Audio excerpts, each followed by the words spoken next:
Kami dari kelompok 1. Saya Kamelia Brigita Simanjuntak dengan nomor absen 04 NPM 2430011014. Dan saya Claudia Manapaung dengan nomor absen 11 NPM 2430011036. Kali ini kita akan bahas apa sih? Kira-kira bahas apa ya? Kali ini kita akan bahas K3. Udah pada tahu belum apa itu K3? Menurut saya sih belum pada banyak yang tahu ya apa K3. Kalau mau tahu, tonton video ini sampai habis ya. Bye-bye.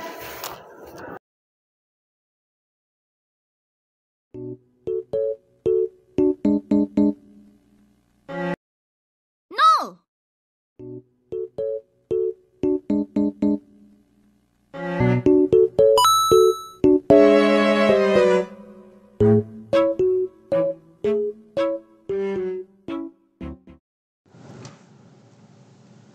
Di sini kita akan masuk ke topik pembahasan kita, yaitu keselamatan dan kesehatan kerja atau yang biasa kita kenal dengan sebutan K3. Sebelum masuk ke pembahasannya lebih dalam, kita harus tahu dulu apa arti dari simbol ataupun lambang dari logo K3. Di mana logo K3 ini berbentuk palang, yang dimana artinya itu adalah bebas dari kecelakaan dan penyakit akibat dari kerja atau yang disingkat dengan PAK. Dan bentuk dari logo K3 ini adalah berbentuk roda gigi, yang artinya adalah bekerja dengan kesegaran jasmani dan juga rohani. Warna putih di lambang dari K3 ini memiliki arti bersih dan juga suci. Dan warna hijaunya memiliki arti yaitu selamat, sehat, dan juga sejahtera.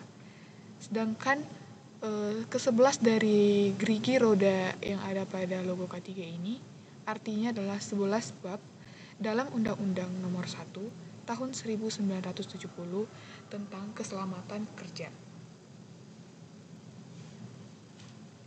Kemudian kita akan membahas tentang keselamatan kerja.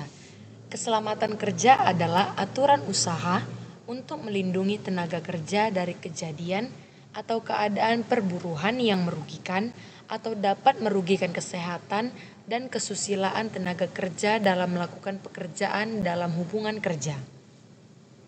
Selanjutnya kita akan membahas tentang kesehatan kerja.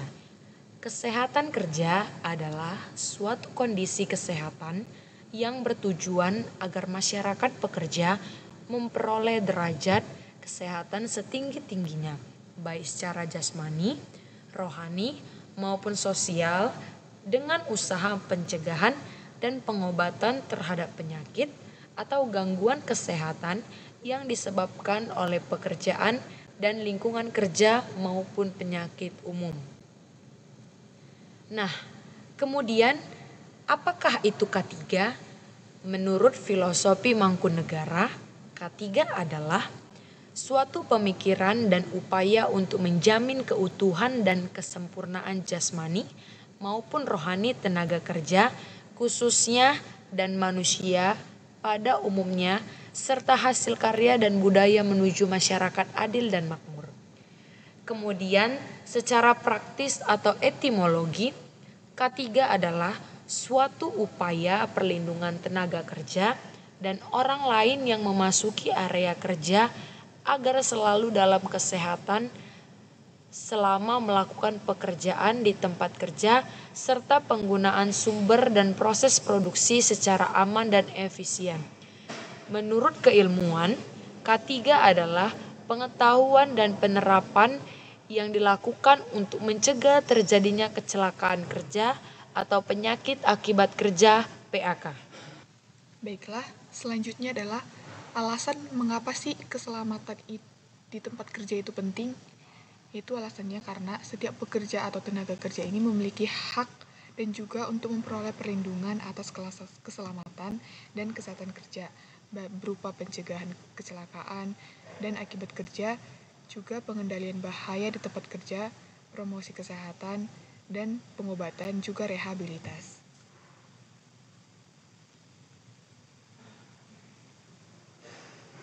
Kita juga harus mengetahui dasar hukum dari adanya K3 ini. Pentingnya K3 ini dibuktikan dengan adanya undang-undang yang mengatur, di mana undang-undang yang pertama itu adalah Undang-Undang Nomor 1 Tahun 1970 tentang Keselamatan Kerja. Yang kedua, Undang-Undang Nomor 13 Tahun 2003 tentang Ketenagakerjaan. Yang ketiga, Undang-Undang Nomor 11 Tahun 2020 tentang Cipta Kerja. Dan undang-undang yang terakhir adalah hak dan kewajiban tenaga kerja diatur pada pasal 12 Undang-Undang Keselamatan Kerja.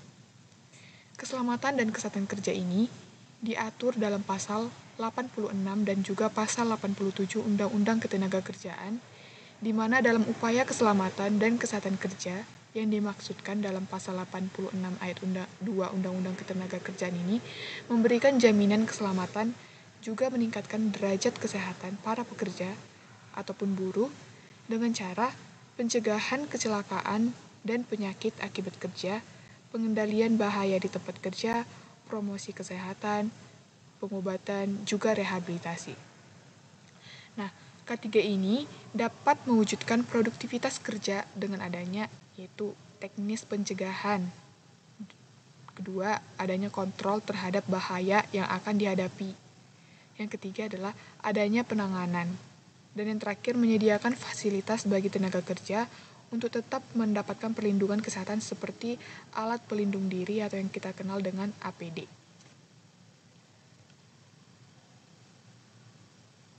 Nah, kita di sini juga akan membahas tentang tujuan dari adanya K3. Yang pertama adalah membuat karyawan merasa aman.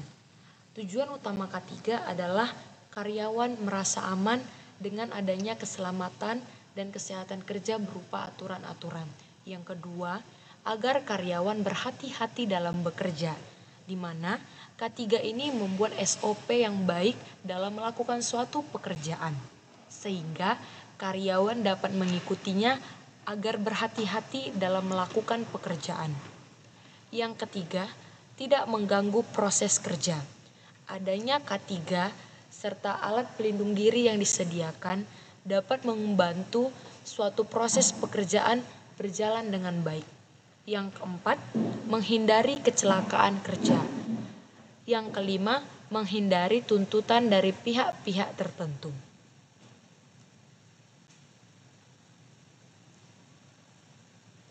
Faktor yang mempengaruhi keselamatan kerja. Dalam hal ini kita benar-benar harus memahaminya.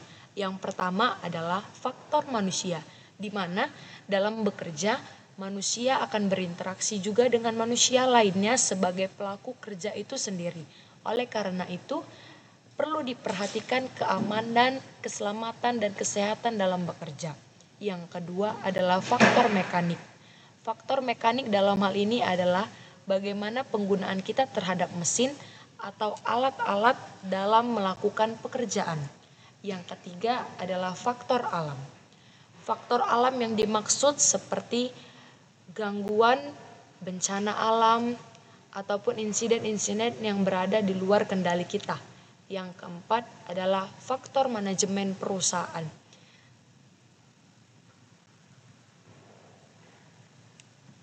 Selanjutnya adalah faktor yang mempengaruhi dari kesehatan kerja, di mana yang pertama adalah beban kerja. Apabila beban kerja yang terlalu berat atau tidak seimbang, dapat menyebabkan stres dan berbagai masalah, baik itu kesehatan fisik dan juga mental seperti sakit kepala, sakit punggung, ataupun pencernaan. Yang kedua adalah lingkungan kerja. Lingkungan kerja yang buruk, seperti kondisi ruangan yang tidak nyaman, terus juga adanya pencahayaan yang kurang, juga kebisingan yang berlebihan itu pastinya menyebabkan masalah kesehatan yang serius seperti pernapasan, pendengaran, hingga gangguan mata. Yang ketiga adalah kapasitas dari kerja. Kapasitas kerja yang tidak sesuai ini, yang tidak sesuai dengan kemampuan fisik dan juga mental, pekerja dapat menyebabkan adanya kecelakaan kerja atau juga masalah kesehatan yang dialami oleh para pekerja yang dipaksa untuk melakukan tugas yang di luar dari kemampuannya. Terus yang keempat adalah alat pelindung diri atau APD, di mana APD yang akan digunakan para pekerja dengan benar dapat melindungi pekerja itu dari berbagai bahaya di tempat kerja, seperti bahan kimia, radiasi, ataupun bahaya fisik lainnya.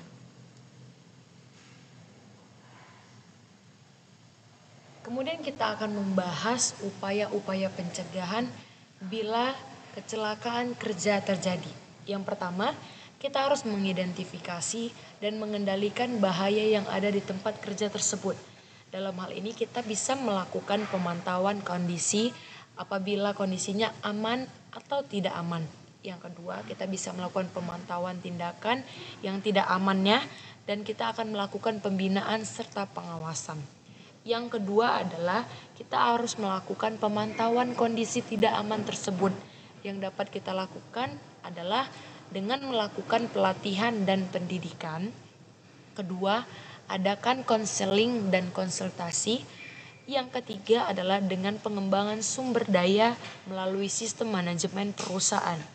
Yang ketiga adalah kita harus memperhatikan bagaimana sistem manajemen perusahaan itu bekerja, yaitu dengan memperhatikan prosedur dan aturan-aturan yang berlaku selama kerja dan penyediaan sarana dan prasarana dalam bekerja.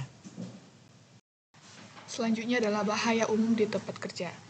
Yang pertama adalah bahaya fisik, misalnya tergelincir, tersandung, dan jatuh. Itu diakibatkan oleh mesin dan juga peralatan yang ada di tempat kerja. Yang kedua adalah bahaya kimia, yaitu adanya penanganan dan juga penyimpanan bahan yang diakibatkan oleh paparan bahan beracun. Yang ketiga adalah bahaya ergonomis, yaitu pengaturan area kerja yang buruk sehingga mengakibatkan cedera akibat ketegangan berulang.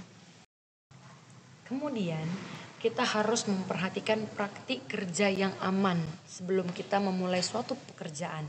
Yang pertama, kita harus memperhatikan pedoman umumnya yang ditandai dengan ikuti tanda dan peringatan keselamatan yang tersedia.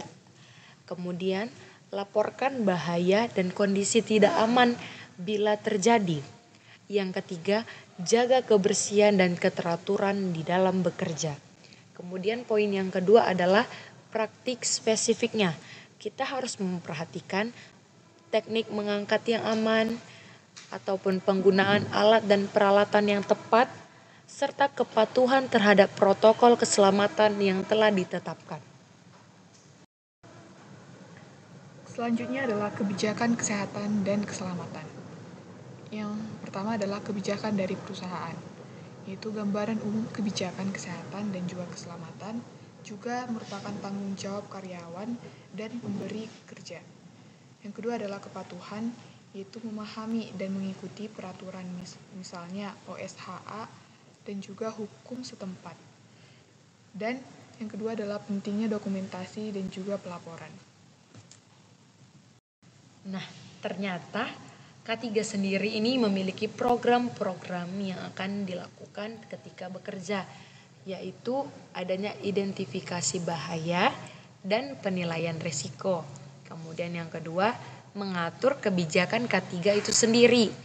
Yang ketiga, kegiatan komunikasi dan sosialisasi baik kepada pekerja, tenaga kerja maupun kepada perusahaan.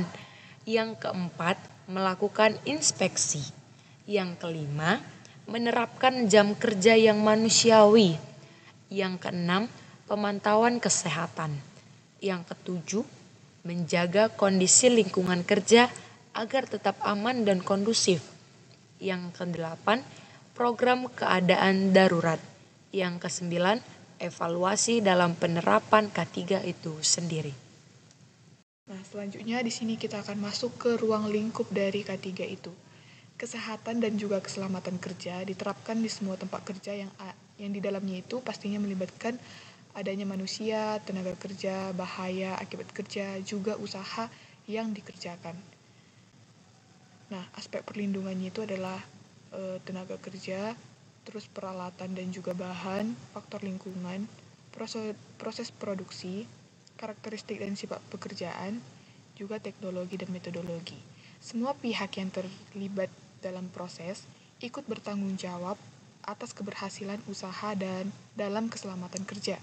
Dan penerapan keselamatan kerja dilakukan secara holistik sejak perencanaan hingga perolehan hasil dari kegiatan yang sedang dilakukan.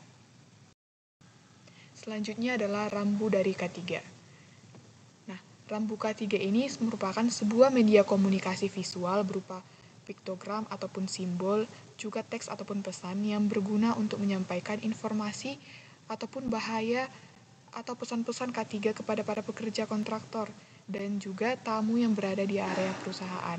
Nah, di sini merupakan contohnya dari adanya rambu K3, yaitu yang pertama ini adalah untuk hati-hati saat apabila berjalan menaiki tangga, hati-hati terjatuh. Yang ini hati-hati terjepit roda gigi. Dan yang ketiga ini hati-hati tersandung ataupun terpleset.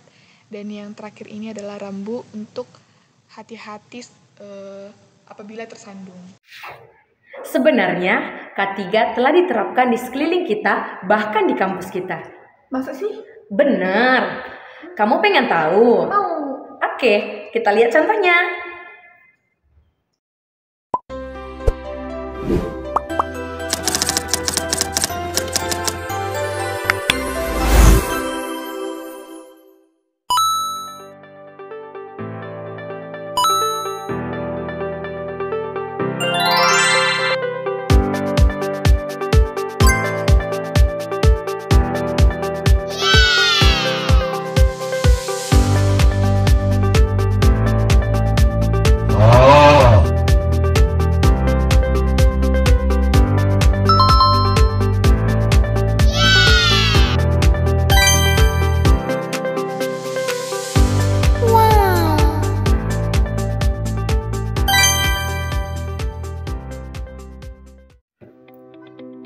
K3, safety first, zero accident. Dadah!